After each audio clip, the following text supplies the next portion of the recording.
All right, another totally rewarding chats, and we are going to head to the southern hemisphere today.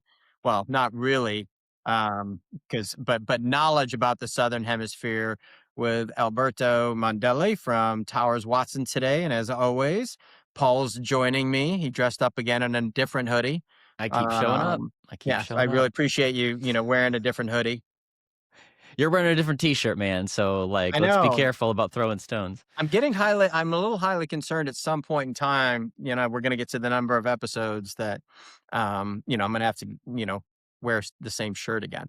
And may we be lucky enough that someone notices or cares. No, All I right. think you are expecting too much of our Yeah. audience. Yeah. And so on the fashion side, I decided to invite Alberto because Alberto is high fashion, and I'll let you do your own intro in a second. Alberto, who is the senior director of Latin America for Towers Watson, or otherwise known as the guru of LATAM.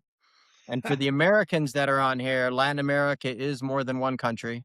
It's a series of countries. How are you, Alberto? I'm excited to be here, and I'm really happy.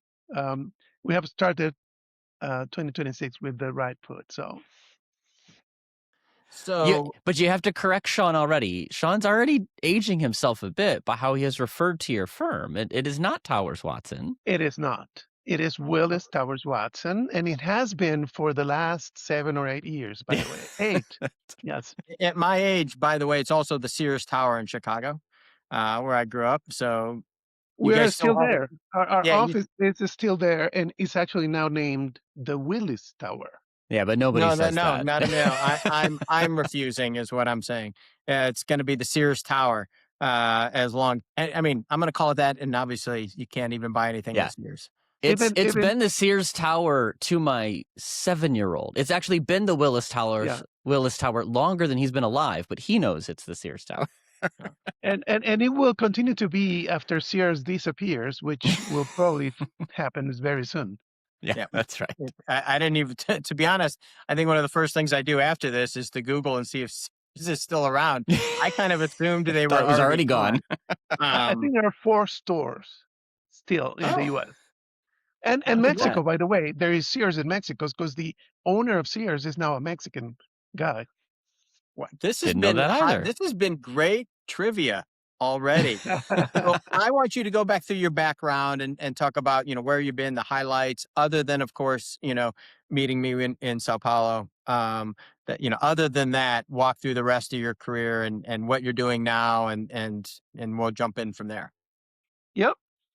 Well, it's been a long career. So I'm originally an engineer. Because and I'm originally from Venezuela. So being an engineer in Venezuela means I started my career working for the oil industry, but as an engineer, not in HR or comp or ban on anything related. But I got bored pretty quickly, and I moved to consulting um, 30 some years ago. You So don't have to say it. You don't have to say it. It's fine. yeah, it doesn't. I know it doesn't seem like No, I mean, we I'm look at doing. you and we're like, I can't believe you started consulting at 10, but I appreciate that. But in some places you can start working at that age, even before. Mhm. But anyway, I started doing consulting with Hay Group, which, as you know, Mhm. is now part of Korn Ferry. So that was my first consulting job, and it was basically in Venezuela and the Andean region, Colombia, and Peru. So that's how I started doing compensation consulting and then data. I was in charge of the data business and salary surveys and all that for a while, and then I decided to move to Mercer, and that was in the early 2000. Again, in that case, I started moving into leadership roles within the consulting business. And again, it started with Venezuela, then Colombia, the Andean region. And after a couple of years, I actually moved to Mexico for the first time, which is where I'm sitting today. And in Mexico, I took over my first regional Latin America business, and it was related to the data business, the salary survey business, and that's when Sean and I met. Because we worked together for a while in as part of the global um, data business. I quickly got also the HR consulting business for Latin America, and after that I moved to Brazil. I lived in Brazil for 7 years. I was the head of Mercer for Brazil, and then for the Southern Cone, which included the offices in Argentina and Chile. And when I moved to Brazil, I was it was kind of my first real contact with benefits, because I was in charge of not only the comp side of the business, but also pensions and health and benefits and pension administrations and everything else. So I would say I rounded up my knowledge of total rewards when I moved to Brazil. Then I decided to leave Mercer, and I came back to Mexico as a partner for KPMG in their People and Change business. I only lasted there 2 years, and I was approached by WTW 8 years ago, and I became the head of what we call integrated and global solutions for Latin America. So my team and I, we work with multinational clients in multinational projects, in multi-country projects related to compensation, benefits, mergers and acquisitions. But again, the it has to be a multi-country project. If it is a project for just a single country, the consultants in that country would take care of that. So that's what I do every day. I work with multinational companies in everything related to combat mergers and acquisitions, well-being, D&I when it was not a bad word, um, uh, that kind of projects. Okay. So that'll be great because I think what the things after we get to a couple speed round questions will be talking about the differences in Latin America, and I think throwing in some of the the differences in a multinational, the struggles that companies have in a multinational will be interesting because almost all, to be fair, almost all of our discussions around multinationals recently have been around EU PTD, Mhm. and so they kind of go there. So it'd be a super cool perspective. So we have 5 quick questions, well, depending how you answer them. Because if they're wrong, then it might take longer. Are you a coffee or tea person? Coffee all the time. And Oh, we are blessed in Latin America. We have very good beans in Brazil, Colombia, and Mexico. So, and we have access to good coffee. Not only good coffee, we actually know how to prepare good coffee, which is something that's one difference in Latin America to other places in the world that I will not mention. no, look at Alberto throwing shade north of the border right out of the Didn't gate. take much. Didn't take much. Yeah. Yeah. Your favorite vacation spot you've been to? Ooh, that's a difficult one. I'll give you my top three. I went Okay. to Japan 2 years ago, and Tokyo is just a beautiful city. And everything Mm. works well. I love it. I want to go back there. I so Tokyo, then I'd say Firenze or Florence in Italy. Also Huh? beautiful city, and I have Italian roots, so it's also part of it's near and dear to my heart. And then Istanbul in Turkey. It's again the mix of cultures is just amazing. The food is amazing. Everything is amazing in that city. So those are my top Mm. three spots. I'm taking notes. Although I will say I am lucky enough. I think well actually I wasn't going to. I'll change it so you think it's about you, Alberto. I'll be going to Florence in a couple months. Just right now making plans, now that you mentioned that. Uh, Beautiful city. if you have a weekend away, would you go to a posh resort or would you go camping in the middle of the woods? I would probably try to go to the beach. No. No, I like that. Would you choose A or B? C it I'll is. have C. Yeah. because A or B are not my top options. So Okay. So you're a beach. So the All other right, so now the other form has you're always at the been beach beach. or Where are you mountain. sleeping? Where are you sleeping at the beach? Are you Uh, sleeping like in a tent? Are you sleeping, I in a would resort? a hotel Okay, with there we good go. air conditioning. Yeah, there. If Yeah. it has a good restaurant, even better. Okay. There we go. Yeah. So So you're let me probably put. more aligned with Paul, who thinks a Marriott is camping, like a Fairfield Inn is camping. If you can find it on the beach, better. Okay. That's right. Yeah. World Cup is coming. Do you have a team? Do you have a yeah? What's your team this year? You are making the wrong question to me. Venezuela is the only country in all Latin America that has never gone to a World Cup. So I Really? should, since I You know, don't have a I'm going to use national that team actually. to root for, right? I That's don't have trivia. the national team to root for. I would try to root for several others. So Brazil, obviously, Argentina, even Colombia, Italy, because of my origins.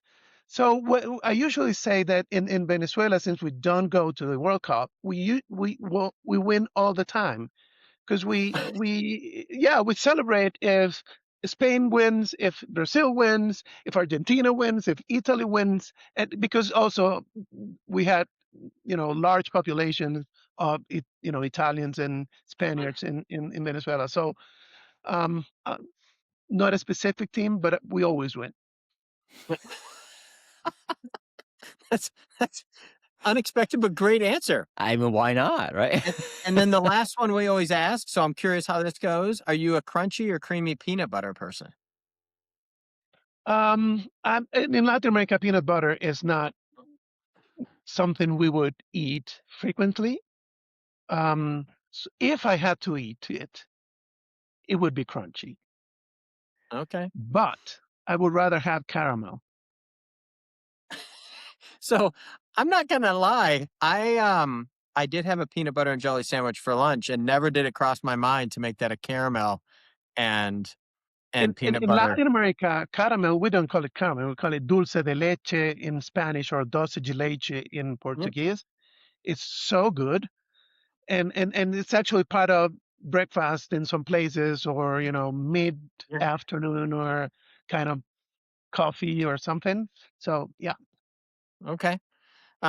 Which leads really well into having differences. So gonna just open it up for you to kind of wherever you want to start summarizing the differences in the markets, because I will say, I know you have done a lot of work with companies that are multinationals. You have counterparts that are in North America. I know I've, worked with you in North America. So you understand both markets. So start with kind of what do you see as the biggest differences? And if you want Mhm. to throw in the similarities that people might not think is similar, that would be awesome as well. Sure. So, Latin America uh, compensation and benefits market is defined as high protection, low base, right? So base salaries tend to be significantly lower than the US or Europe, but the region is unique for its extensive mandatory statutory benefits and now for its move towards personalization or hyper personalization of perks and benefits. Um, so that would be my summary. If we get into specific details, when you talk about compensation in general, you could think that um, comp in Latin America, uh, you would see typically savings between 40 and 70% in total employment costs because of the lower base salary, in even adding the additional costs that are related to Social Security and those mandatory benefits that I have already mentioned. So that would be a reasonable gap to have in mind if you're thinking about or comparing U.S. and Europe to salaries in Latin America. Now, this is a generalization. If you go to maybe Brazil, Mexico, and Chile are a little bit more expensive, and are kind of premium hubs for talent. And then Colombia and Argentina tend to offer higher value for the same price or lower price. Although the market in Argentina is pretty complex and inflation tends to be really high, devaluation tends to be really high, and then you need to do a lot of salary administration, sometimes increases every 2 or 3 months to only try to keep up, not even to go beyond inflation, right? How would you like to actually receive an increase every 2 or 3 months, Sean and Paul? But that's reality. Venezuela is another market that has been working in that way pretty recently because of, again, high inflation. Um, in terms of benefits, in the US, benefits tend to be more of a carrot to attract talent. In Latin America, they are more of a shield. They are mandated by law. And some of the benefits that are frequent and pretty standard in Latin America is the 13th or 14th salary or aguinaldo or Christmas bonus, right? In some places, it can go to 4 months of salary. Um, Hmm. so that's an additional cost that you should add to the base. Um, some countries also have a mandatory profit sharing, which is if you as a company produce a certain amount of profit, you should actually separate part of that profit, 10% of that profit, and distribute that profit amongst all the employees.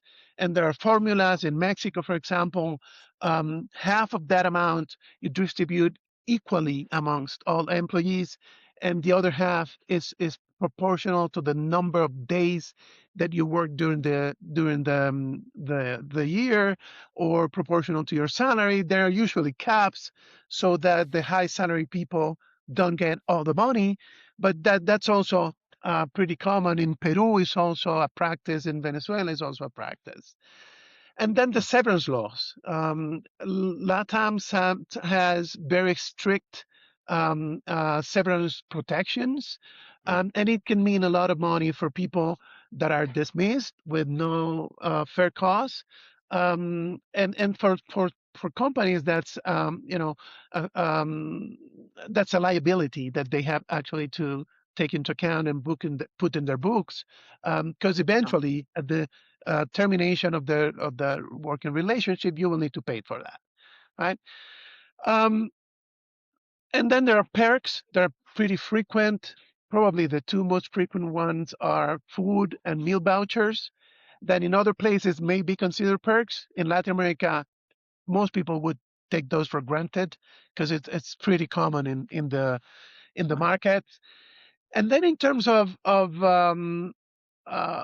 benefits, the medical plans are pretty much everywhere and are paid by the companies, and also including dependents, which means your spouse and your kids below 25 years of age would be covered and paid for by the company. And that it's probably related to the fact that Social Security, healthcare is really bad in most places in the region. So a multinational company would be interested in providing this benefit so that their employees can actually have access to good healthcare. And that's also the same with life insurance, pretty common as a benefit. And the other benefit that is pretty significant and is well, and most people would like this benefit is the company car. This is a pretty good benefit, pretty frequent for at least the first and second level of the companies, but many times in places like Mexico, it can go to the third and fourth level, in addition to the sales force. So I would say those are the main differences that we see in the region. And in terms of what is similar, I would say since the market in general is dominated by multinational companies, you will see the policies being consistent. Um, in terms of what are the benefits and how the comp is managed. Um, Although there are there's a trend to localize, so it's not that I will give exactly the same level of benefits, but I will provide the benefit in a way that is competitive to the local market, and that would be the difference in among the what is equal, let's say. So how, I mean, based on that and the other comments, how do you see multinationals harmonizing that? Do they, you know, budget for a country and you kind of pick your menu of how you want to use to be locally competitive? How do you, because then of course in multinationals, the other problem we have it more on a state or geo, and you see it in Europe. If you call somebody from Sao Paulo to Buenos Aires, like the pay and everything's different. Is that more how does that get handled by the multinational to kinda harmonize that and manage it across the region? Well, what we see frequently is the global framework and local flavor type of strategy. So you define global standards, and it's global minimum standards. It's one way companies, multinational companies, are managing this. So you define principles, universal principles that will apply in every operation that you have, such as, let's say, we pay at the 50th percentile of the market, or we provide medical coverage with some kind of standard, or we provide, I don't know, 15 days of PTO to everyone, unless the local laws and market mandates a higher one. But that's the minimum. So but then you go to the local operation and you look at the local market. You need to be compliant with the local laws. You need to be compliant, and you need to understand how the different elements of compensation are affected by taxation, how you want to be competitive in that market, what 50th percentile means in that specific market. So, again, global principles, global strategy, local flavor is what I would see most multinational companies do. Now, um, what all in related things, for example, you also tend to use technology that is the same across the company, so that it allows you to make analysis that is also consistent, right? Mm, So you try to you tend, as a company, you tend to have uh, like a single source of truth. It's the technology where you go to do all this analysis and do all the administration and see what's going on in different places, right? And then you tend to have a consistent job architecture that tends to be consistent. Although I have seen in my consulting life that that consistency sometimes does not really is not flexible enough to allow for some difference that can be important at the local level. Um, but what I have also seen is with bands becoming broader, that has allowed for that flexibility. Um, what other things that we see and do with multinational companies? Obviously, everything related to compliance and governance protocols. Those have to be very local. You need to have local experts helping you do that.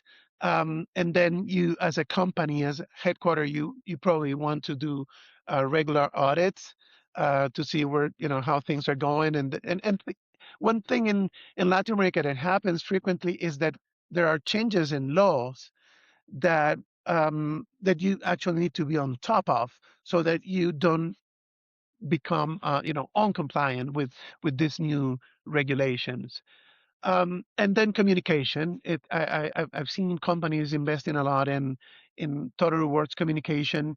Um, and going to actually the technology to help with that, and using portals that has been around for a while.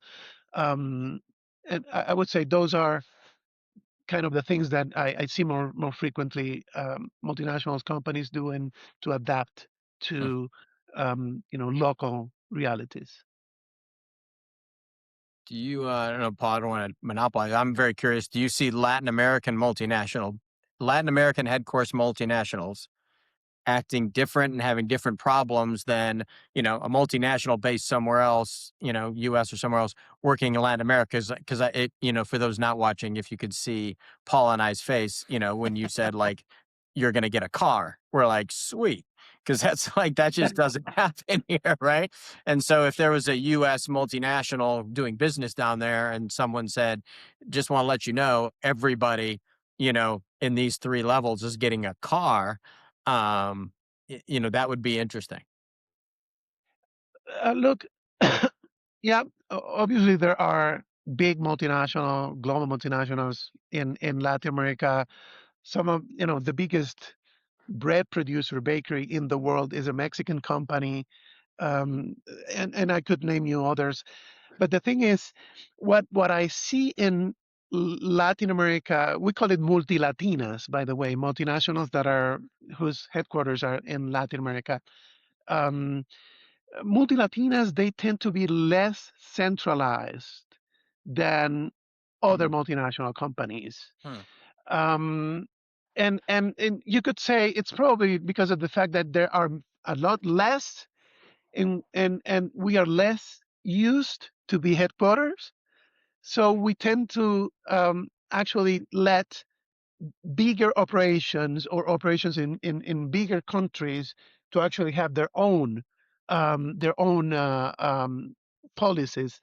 Although what we have seen is the same that we have been discussing is okay, yeah, I will let you do your administration. I will not really be on top of that and on the details, but this is my global philosophy. This is my global strategy. These are my global minimum standards. Then you go and implement it in your place, and I'll let you do that.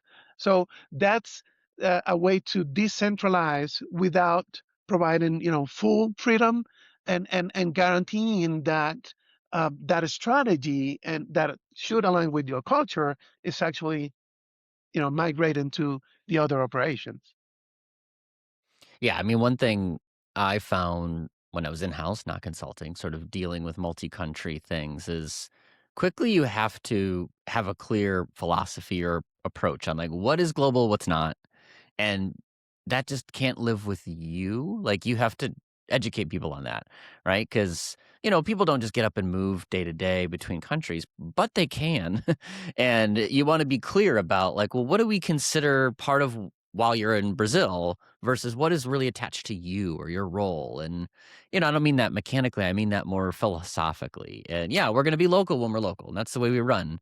And as a result, you're going to get some goodies that if you now move to Germany or if you move to the US, those goodies are going to be different. That 13th month check, that Christmas bonus goes away and now you get something different or you don't get something different. So, like, the clarity of philosophy I think is a good point. Like, what is sort of core to us and what is more, yeah, we get it. Like, you want to hire somebody in Mexico, this is the way it's going to work. Like, you kind of don't Exactly. have a choice if you want to compete there for the right kind of talent. Hmm. Um, we spent a lot of time and so I'm curious on what's going on down there. I don't know because it's funny. I've been spending a lot of time reading on EUPTD, and I see, and pay equity, and you got states that are now starting to do stuff. And so I won't lie, I have not spent a bunch of time on the pay equity piece there because the news is catching us on that side. What is kind of the pay equity environment down there, and is that being driven by European-based multinationals? Are they following suit to your point of having? Because I could see where they have to have a minimum standard all of a sudden. Does Latin America follow suit, or what are you seeing? Um, there are some laws in Latin America, actually in some countries, that are, that have the same objective of the law in the EU. The I would say the most important one is probably in Brazil, the one that has been enforced more about pay equity and pay transparency in some way. So yeah, Brazil is there, and it's not because of we're following Europe. It's because the market in Brazil has been going in that direction. But there are other markets. For example, Colombia is well known in the world as one of the places where gender parity is more advanced, and that has led to pay Hmm. equity as a consequence because there are more women in the workforce, and they tend to be paid comparably to their male peers. So it's not as big as an issue as it is in Europe nowadays. But as you said, some of the European multinational companies are bringing that because they need to be compliant not only in Europe, they need to be Mm. compliant worldwide.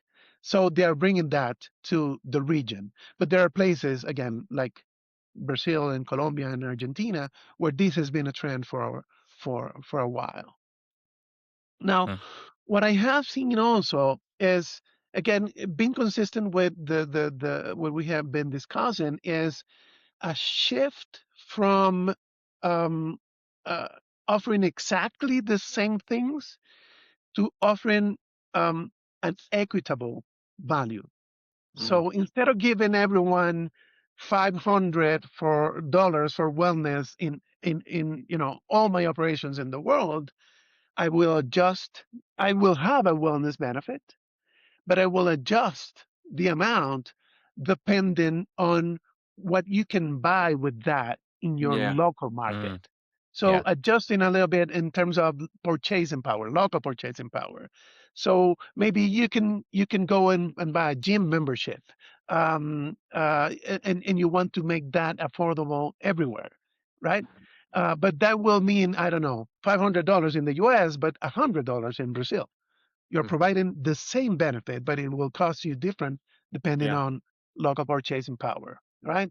The other thing that we're seeing in Latin America also is the difference between core benefits and choice. Yeah. We're That's seeing choice growing a lot, and when we say choice, it's a two ways street. Is choice through flexible benefits provided by the company, right, and paid for by the company, and voluntary benefits in which the company only acts as an aggregator of the yeah. needs of their employees, and then they go to the market to get better conditions for those need to be fulfilled, but the company is not actually not spending a single Yeah. cent to pay for those benefits. Yeah.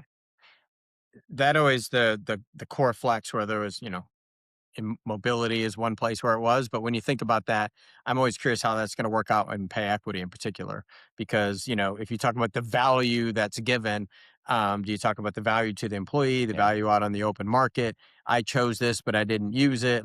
And so as you go to compare like salaries for like salaries, and you're looking at 1 year total cash or total value, if we get to that point, it makes it very difficult to compare if for nothing else, the administration Yeah. is going to make it very difficult to compare over time. And of course, not all products and services change value at the same time, right? So it's going to look like you got an increase this year and went down last year.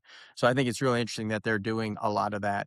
I guess the last question I had written down is with a lot of I know there's a lot of legislative or statutory, down there. How do you see companies with all those rules and guidelines trying to differentiate on a Mm. competitive basis in the total rewards aspect between, or do they lean into other items like, culture or something else? But how do you see them?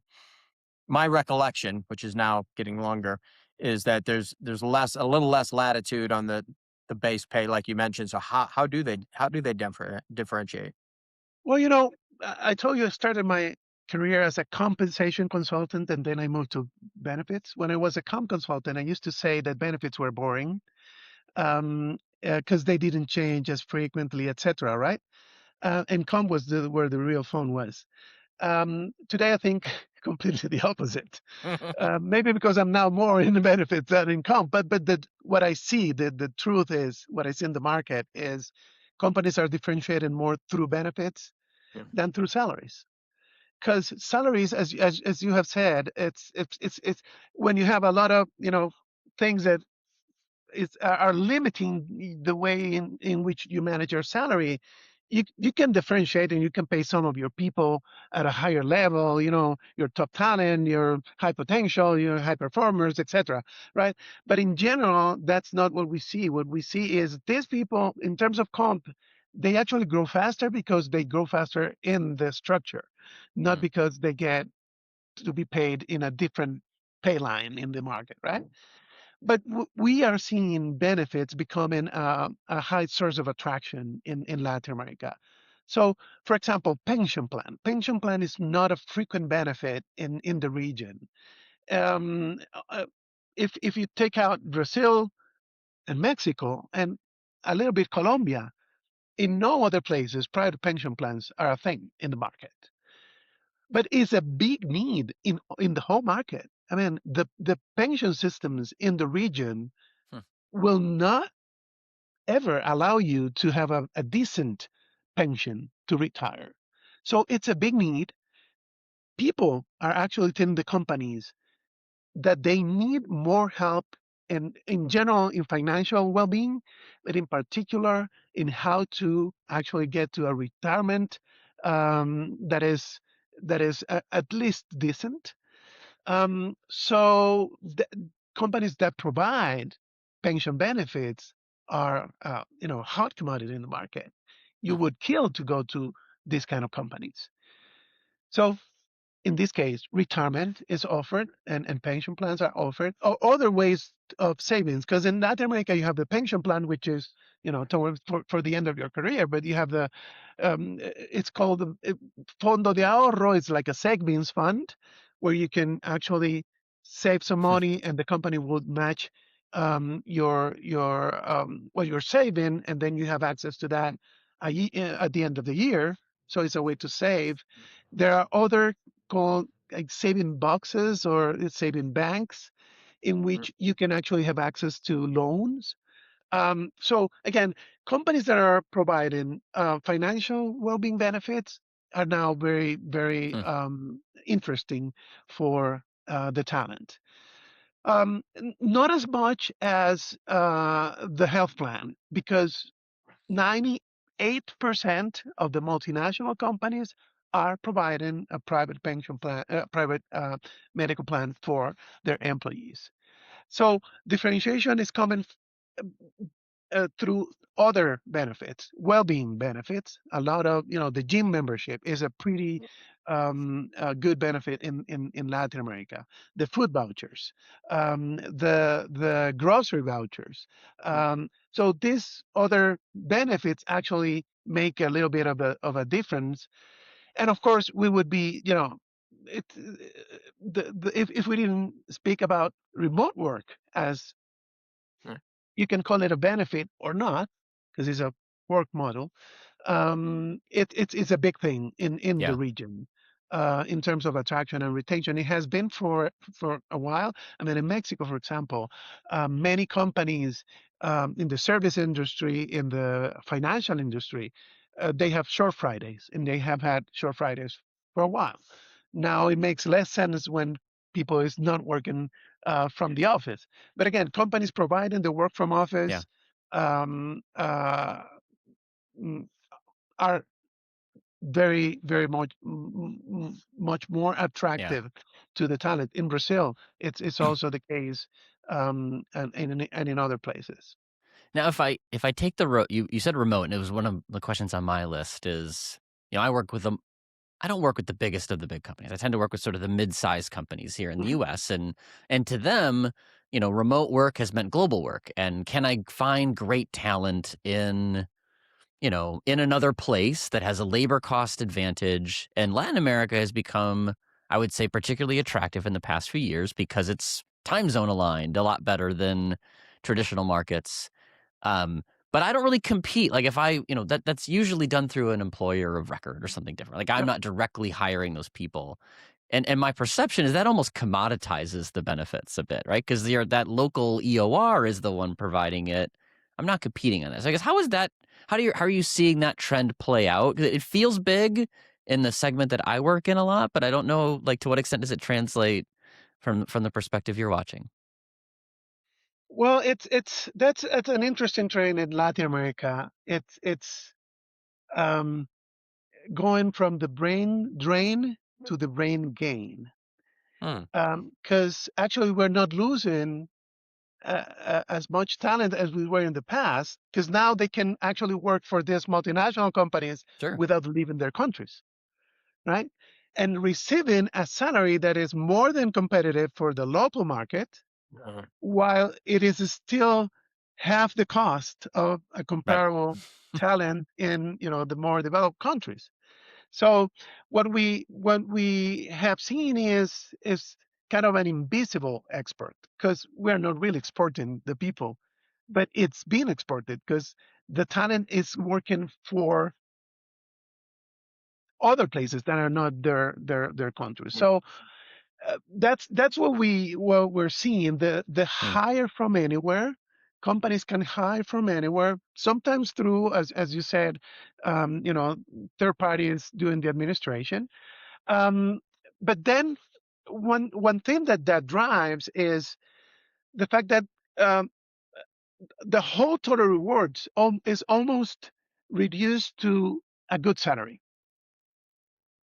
right? That is yeah, very competitive. It's probably twice what you would make in the local market, but you will need to pay for your own perks and mm, benefits, mhm, right?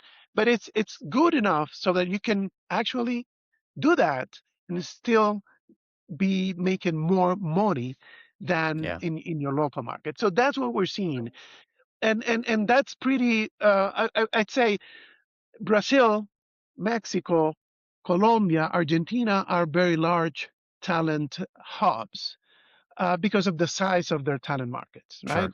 sure. Brazil is 180 million people, Mexico 120, Colombia 40, Argentina 50, 60. So and there's good education also, right?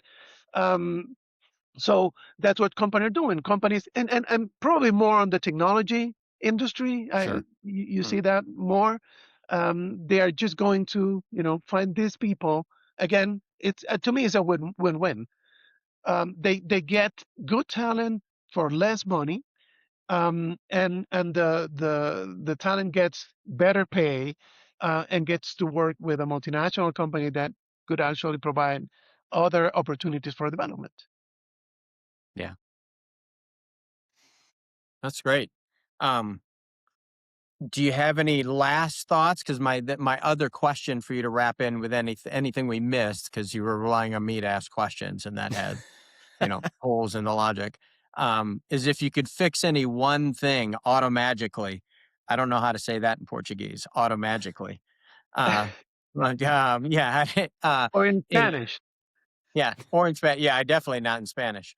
Um, what would you fix if you could fix one thing in the HR space? Wave a wand and have it be repaired.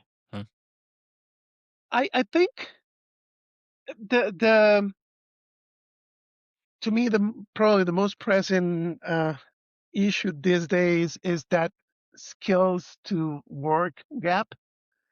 The fact that we're still trying to manage our talent and our job architecture and our comp with, and to me, an outdated system that is based on whatever points or measurements that you use, and it's not really flexible enough to recognize the fact that the skills are the ones that you need to be paying, and the hmm, new skills are the ones that you actually need to be investing on.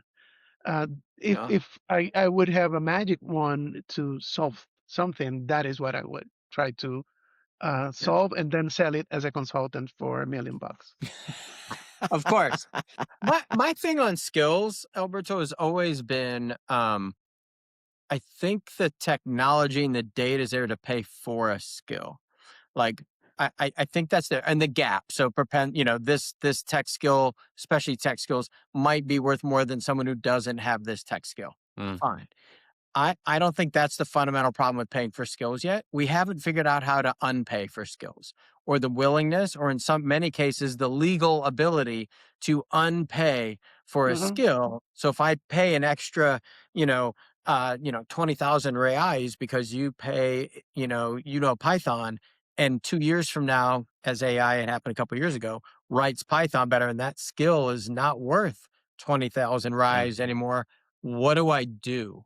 Because now I have a problem. And so for me, the pay for skills, Hmm. both of us are of similar age, Alberto. Like it's been talked about for a really, really long time. And I think for a long time, the problem was we couldn't do the maths.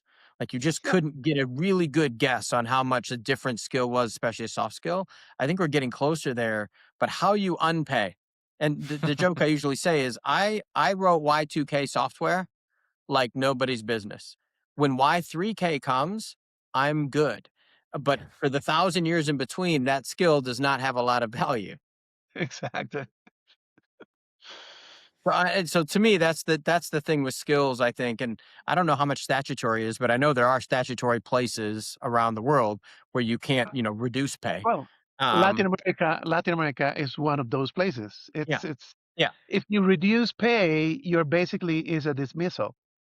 Yeah.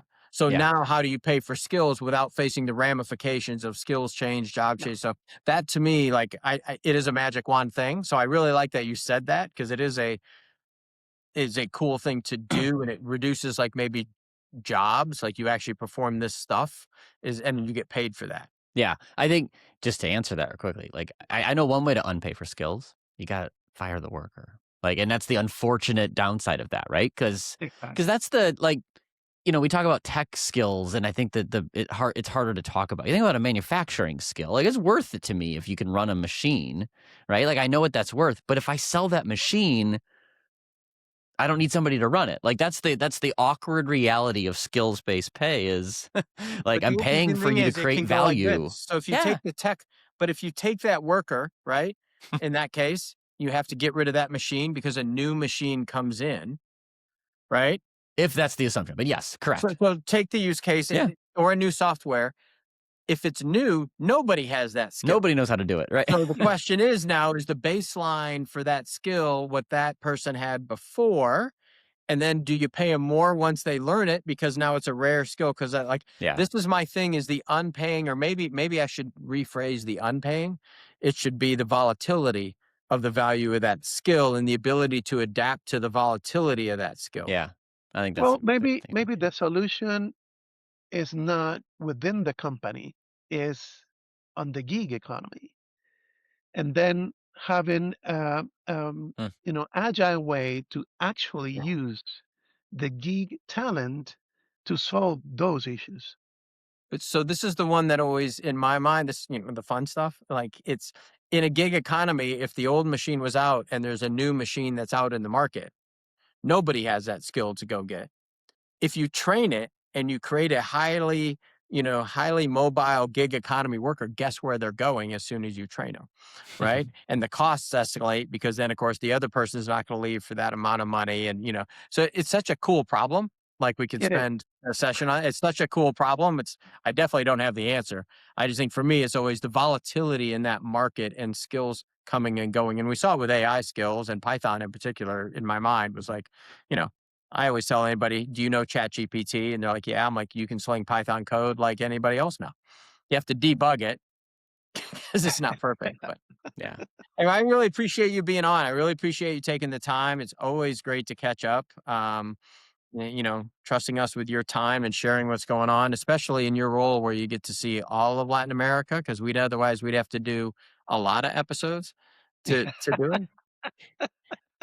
Well, it's Although Um, if been we my did pleasure. It's been a nice conversation. Yeah, I've if we did a enjoyed it. lot of episodes, we'd have to force people to find them on a map, right? Because we're not Americans in particular are not known for our geography skills, and Yeah, so well, talking that's about the why I like to region, joke. Latin America is not one country, right? Just right? that we got to start with the typical American thing. It's not a country. Same with Europe. When every time my pet peeve is more Europe, because a Yeah, lot of times they'll be like, in Europe, I'm like, which is a lot of countries. lots of places. Yeah, Thing. Well, I really appreciate it. I look forward to catching up the next time. And we will, for those there, you can find Alberto online. at Willis Towers Watson. You can find Well him done. on LinkedIn. One of the best humans out there. So touch base if you have questions. Thanks, everyone. Yeah, thanks, Alberto. Yeah.